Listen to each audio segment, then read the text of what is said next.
My name is Albert Frost. I'm a guitar player from South Africa. Very proudly been endorsed by Fender for the last 21 years, and also have a sponsorship with Any Ball. And I've pretty much done a couple of thousand shows in and around South Africa and abroad. And I'm going to showcase, or at least tell you guys about my setup today. So yeah, cool. Firstly, my electric guitar is a 1998 Fender Deluxe Stratocaster. And it's been the absolute joy of my life. If any of you guys out there love Strats, one of the biggest revelations about this guitar was the fact that it's got the locking tune heads. It's amazing. Once you have that in place, you can use a whammy bar, and it obviously helps to have the floating system. And it's the first time since I've played. I mean, it's been a long time, but I can't use any other guitar that doesn't have that. That's kind of like a real crucial thing I always tell people. Like, if you want to invest in upping your instrument, if it's a Squire, it doesn't matter. If you have locking tune heads, you can suddenly use the guitar and it stays in tune. It's a big thing. Okay, so cool. I also prefer and love the Hot Rod series. I've been using these amps for probably about 15 years. And just because they are very neutral, you can plug any guitar into it and it sounds great. They all sound great. Cool. All right.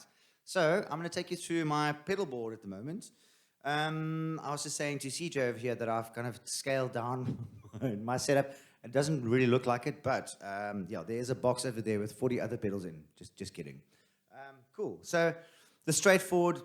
My first pedal is a digital delay, just kind of for the coloring kind of thing, and it's also kind of useful if you have amps that don't have verb. You can kind of dial it in if you have like a really quick time on the delay, and also I do like a power trio thing. That kind of Hendrixy kind of thing, and if you play with the trio, it's nice to fatten your sound. And what I do with this pedal, which is very, very handy, is it's got a stereo out. So you just take one line out into two different amps, and it just takes your sound and goes joink like this and opens it up. That's a really cool tip that I learned a couple of years back. And then you can obviously line in more. I've got like if you have a stereo reverb pedal, that's even better. Just to kind of get that big sound out, if you're into that power kind of trio thing, which is my bag. And then okay, cool. That's in the beginning of my chain. I use a Vox Wah, because the guitar should go straight into wah pedal. I find it's the cleanest kind of way. You first color that. You don't want to have a distortion or a fuzz or an overdrive running through a wah pedal, because it affects the tone. So you first affect your guitar, and then take it through your pedals.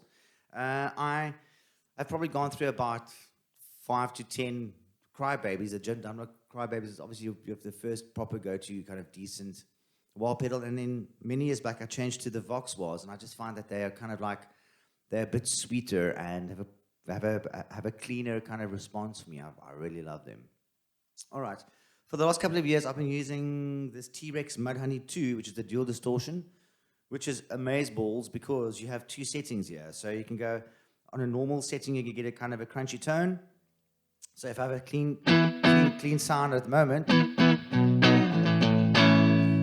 this one just for the first kind of normal setting gives you a bit of a crunch tone. And then when you kind of kick into solos or like that really kind of heavier kind of riff stuff, you click it over to the second stage, which you can put into like it's got like a boost function, and it sounds like this. So it really like busts it out and fills out the sound, and you get all those overtones out, which is very cool. And it's an extremely versatile pedal, and it's also very transparent, which I love. You can actually dial it. It sounds like your clean guitar, and you can dial it in as you want, and it stays fat. And you also have a separate tone control, which is lovely, just to kind of because every space is different, so you have to adjust it here and there. What I also use to kind of just, if you need to kind of like bump up your clean sound, especially if you're using the out of phase settings, I find that they can be a little bit dull. And sorry about that. Well, this amp sounds amazing. Anyway, I've got a little TC Electronic Spark pedal. That's the next one in the chain, a little white pedal, and it's a 20 dB booster. And it just pops it out gives you a little bit of that presence. That's, you can, give me a sec. There we go. Compared to, it just brings it out a bit more. And then especially with, like I said again, the phase settings are fantastic. And then if you use it in conjunction with the first stage of the T-Rex, you get really nice, like a snappy kind of thing.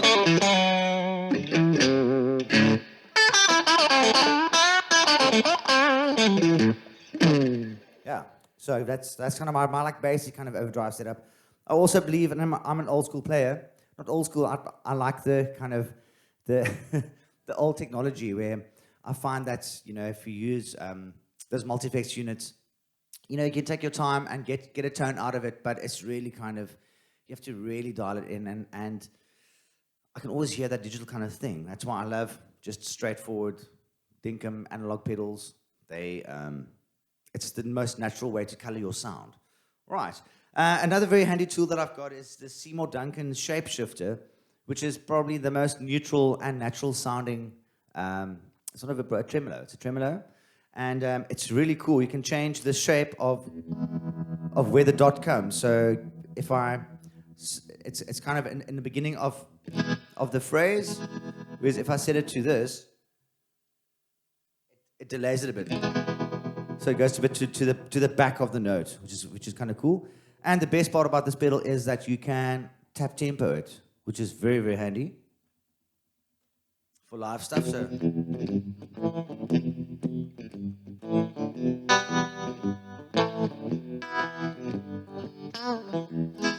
and it's nice. It's also just, and you can then also mess with your sound a bit. So I like to kind of use pedals to the max. So if you like open this one up, you can get really kind of psychedelic, spacey sounds like this. It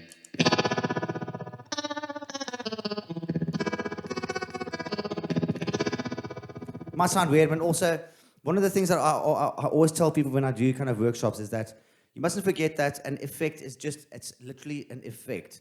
One shouldn't rely too much on your pedals to get your thing out. Your sound should still be like a good, clean, nice, comfortable, clean sound. And then effects ought to be used as effects, which means every now and again, not the whole time. That's quite it's a basic thing, but one tends to forget that, right? Also, because I'm into that kind of like really fat blues rock, psychedelic kind of thing, it's also important to kind of get some kind of pedal to color your sound. Just something that's completely out of the box. And I've got a really old Boss flanger, a BF3, and what I've done is I've upped the depth and the rate is on full blow, and it's just on the standard flanger setting. And then if you use it in conjunction with a delay, let me just make sure it works. Yes. The delay is great because it actually has an analog setting. You can hear it's not that bright, pingy kind of delay. And then with the flanger, to give you a kind of to color a sound a bit, this is the effect you'll get.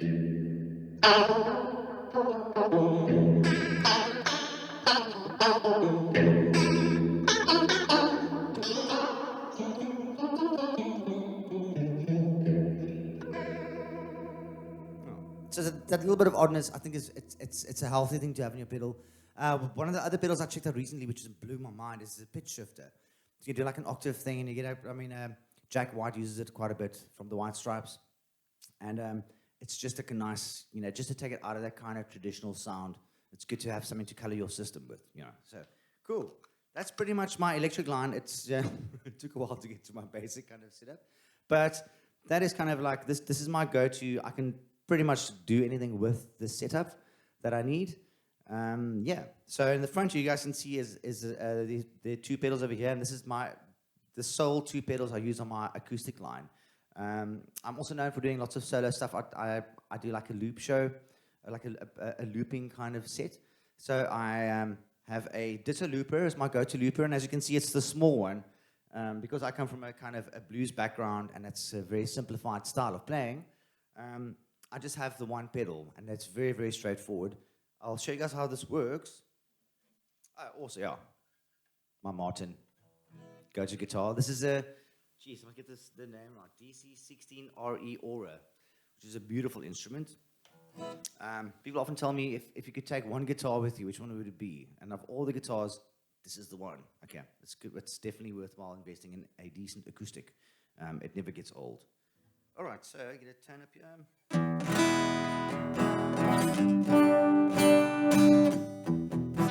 So one of the things I've learned through my years and years of looping is that you need to keep it as simple as possible. I mean, it's so easy to kind of layer on top, and then eventually this becomes this absolute noise and becomes quite cacophonic.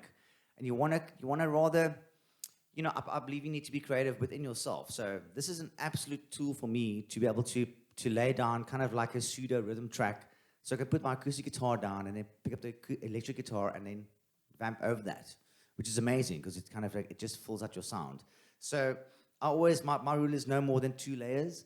That's kind of what I try to do. And then when I also, the second pedal in my line is a very, very, very, very, very cool effect. It's the Super Octave by Boss. And it's an OC3, this one. And it's got a polyphonic octave setting, which is lovely, because if you have the monophonic, I think it's called, it tends to burble if you play more than one string at the same time. And also, this is my very basic setup. These are my 2 favorite guitars and my favorite pedals. But I'm also a huge fan of 12 strings, electric and acoustic. So that's the cool thing about the octave pedal is it works over 12 strings as well, if it's polyphonic, because it can actually read, it can kind of read through the 2 strings going at the same time. So what I do is I kind of put on, my first layer would be just a basic rhythmic kind of track. So I'm going to just do something simple like, and you obviously go, you have to dial it in and dial it out. So 1, 2, 3, 4, 1, 2, 3, 4, 1, 2. There, the loop starts in the beginning. So, and the super octave basically emulates, I can do bass drums. So if you do like this, gives you a bass drum kind of effect. And then obviously you can put bass lines down. So this is what I usually do with this song. Here we go.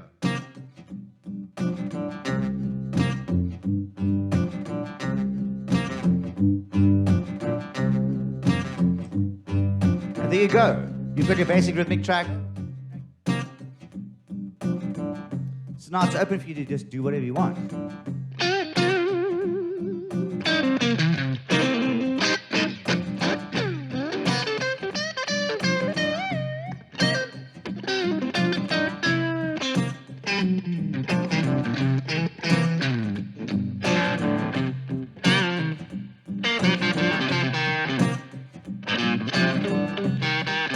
Now, if you want to come to get the bass back, you put it in again for 2 seconds, and it comes back, and it fattens up, yeah.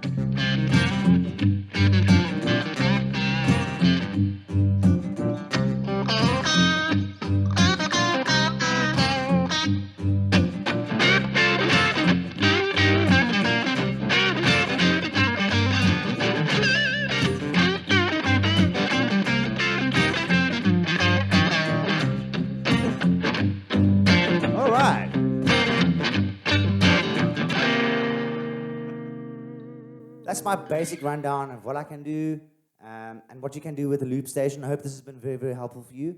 I must say it's changed my world since I've been able to just do this. You're of course welcome to, if you're doing more just a kind of an acoustic kind of setup with the loop station, it's very handy to have on the end of your line. In other words, your guitar goes into a delay, because you can kind of then, you know, it's quite nice to get a different space behind whatever you're lying down or have laid down, because you're on one line, so it is kind of tricky. You need to, you know, be able to kind of color your sound out of that space every now and again. And that's the only other pedal I would put into this line. Otherwise, keep it clean, keep it straight, and use your creative mind to kind of work within that space. And it's you'll have a hell of a lot of fun. And also, the nice thing about using a loop station or a looping unit is that it's extremely good exercise for your rhythmical sense, and that's a very, very important thing. So yeah, cool, thanks a lot. All right, cool guys, I'm gonna do one song for you to showcase what I can do with my looping setup between the acoustic guitar and electric guitar. Yes, there's one note, one thing I have to tell you guys.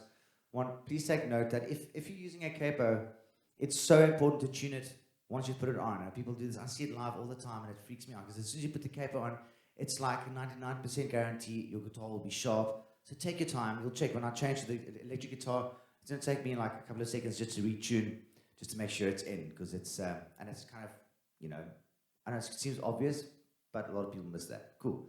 This is a track I wrote at the band called the Blues Brews, which I grew up in, and it's based on like a West African blues groove. So I hope you guys enjoy it. Thanks very much. It's called Caroline.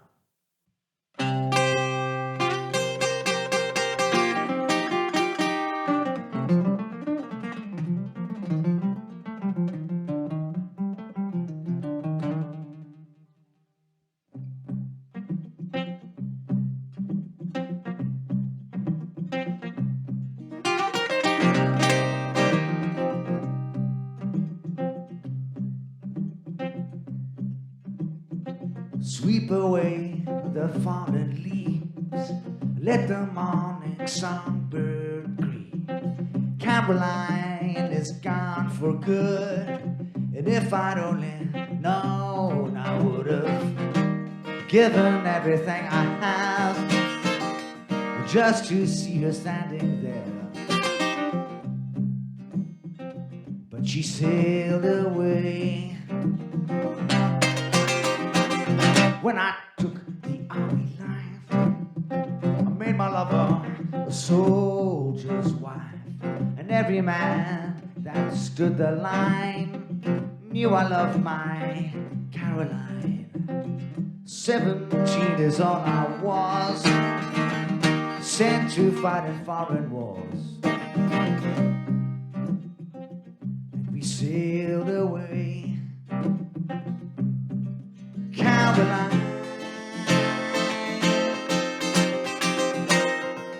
where have you gone?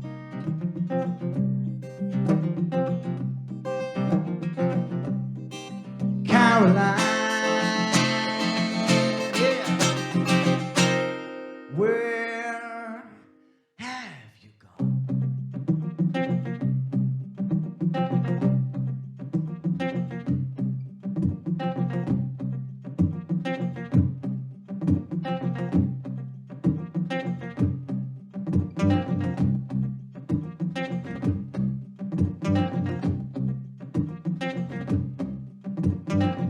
It's a bit loose, it's not an exact science.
Sweep away the fallen leaves, let the morning songbird grieve. Caroline is gone for good. If I'd only known, I would have given everything I have just to see her standing there.